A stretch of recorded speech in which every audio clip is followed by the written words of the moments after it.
বান্দারে কষ্ট হবে বলে তোদের নবীর উসিলা করে 50কে আমি 5 বানিয়ে দিয়েছি।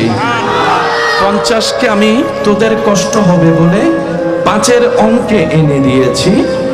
এই 5গুলাকে আবার লাগাতার দিই নাই, মাঝখানে বিরতি দিয়েছি। জোহর থেকে আসরের একটু বিরতি, আসর থেকে মাগরিবের একটু বিরতি, মাগরিব থেকে এশার একটু বিরতি। বান্দা তুই যে আমার জন্য পাগল হবি, নামাজ পড়বি, অনেক সময় দুনিয়া বুঝবে না। বউ পাগল হলে অনেক সময় স্বামীরা বুঝতে চাইবে না, স্বামী পাগল হলে অনেক সময় বউরা বুঝতে চাইবে না। তোর স্বামী হঠাৎ করে বলবে লাগাতার নামাজ দিলে আমি চা বানাই, স্বামী চা বানাইতে বললে না করলে আবার তোকে পিটাইতে শুরু করবে। আমি চাই না তোর উপর কেউ আঘাত করুক, আমি চাই না তোর মধ্যে কেউ বাধা দেখ। সেজন্য আমি নামাজ দিয়েছি ফাঁকে ফাঁকে, যেন বাকি সময়টা তুই স্বামীর কাজ করতে পারিস, বউয়ের কাজ করতে পারিস। সুবহানাল্লাহ বলেন না? ওই যে ব্যবসায়িক মালিকের কাজটা যেন বুঝাই দিতে পারিস। ওই মালিকের কাজটা তুই 2 ঘন্টা কর, 5টা মিনিট এসে আমার নামাজটা আদায় করে যা, আমার নামাজটা আদায় করে যা। হ্যাঁ, আসল মালিক তো আমি, মালিক তো বেতনে না দেয়, বেতন দেওয়ার তৌফিক তো আমি আল্লাহই দিয়েছি, রিজিক তো আমি দিয়েছি। কিন্তু তোর ওই দুনিয়ার মালিকটা আমাকে ভুলে গিয়েছে, তো সে বুঝবে না, সেটাও আমি তোর জন্য বুঝিয়ে দিচ্ছি। বান্দারে তুই টেনশন করিস না। আসর থেকে মাগরিব মাঝখানে সময় কিছু বিরতি দিয়েছি, মাগরিব থেকে এশা সময় একটু বেশি বিরতি দিয়েছি। এবার বান্দা বলে যে আল্লাহ আমি বেশি ইবাদত করতে চাই, আমি অনেক বেশি ইবাদত করতে চাই, আমি অনেক বেশি তোমার দরবারে দাঁড়ায় থাকতে চাই। সুবহানাল্লাহ। মওলা গো তুমি এত নিয়ামত দিয়েছো, সে নিয়ামতের শুকরিয়া করতে আমার দিল চাচ্ছে, বুক ফেটে যাচ্ছে তোমাকে খুশি করার জন্য। ও মওলা আমি অনেক ইবাদত করতে চাই, কিন্তু সময় তো মাঝখানে কম কম করে দিয়েছো। আল্লাহ আমাকে একটু সুযোগ দাও না, যেন আমি মন ভরে তোমার জন্য ইবাদত করতে পারি, তোমাকে খুশি করতে পারি, তোমাকে রাজি করতে পারি। সুবহানাল্লাহ।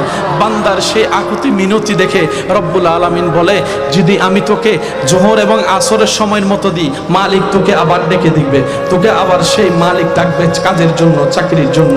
বান্দারে যা, এশা থেকে ফজর পর্যন্ত লম্বা সময় দিলাম, আরামের জন্য ঘুমের সুযোগও করে দিয়েছি। গভীর রাতে তাহাজ্জুদ করে তাহাজ্জুদ পড়ে আমি রবের সাথে প্রেমের আলাপ করারও সুযোগ দান করে দিয়েছে। সুবহানাল্লাহ। রাতের 3টা বাজে তোর মালিক তোকে ডিস্টার্ব করবে না, রাতের 3টা বাজে তোর স্বামী তোকে ডিস্টার্ব করবে না, রাতের 3টা বাজে তোর বউ তোকে জ্বালাবে না, রাতের 3টা বাজে তোর দুনিয়া তোকে জ্বালাবে না। সবাই ঘুমায় থাকবে, তুই দাঁড়িয়ে থাকবি, সবাই ঘুমের মধ্যে থাকবে, তুই দাঁড়িয়ে থাকবি, সবাই নিশ্চুপ হয়ে থাকবে। তুই ফিস ফিস করে আমি রবের প্রশংসায় বলবি আলহামদুলিল্লাহি রাব্বিল আলামিন আর রহমানির রহিম মালিকি ইয়াউমিদ্দিন ইয়াকা না'বুদু ওয়া ইয়াকা নাস্তাইন ইহদিনাস সিরাতাল মুস্তাকিম ইহদিনাস সিরাতাল মুস্তাকিম। রব বলে বান্দা তুই চুপি চুপি পড়তে থাকবি দুনিয়ার মাটি থেকে, আমি রব শুনতে থাকবো তোর আওয়াজ, আমি রব শুনতে থাকবো তোর আওয়াজ, আমি রব তাকায় থাকবো, আমি রব রহমত দিয়ে দেখতে থাকবো। বান্দারে সবাই ঘুমায় থাকবে, তুই দাঁড়ায় থাকবি অন্ধকারের মাঝখানে, সবাই ঘুমের প্রেমে পাগল, তুই থাকবি নামাজের মধ্যে। আমি আল্লাহ তোর দাঁড়ানোটা দেখবো, তোর রুকু করাটা দেখবো, তোর সিজদা করাটাকে দেখবো, তোর সিজদা করাটাকে দেখবো। ও বান্দারে তুই যখন রুকুতে গিয়ে আমি রবের প্রশংসা করবি সুবহান রাব্বিয়াল আযীম, আমি রব শুনবো। তুই যখন বলবি রব্বানা লাকাল হামদ সামিআল্লাহু লিমান হামিদা, আমি রব শুনবো।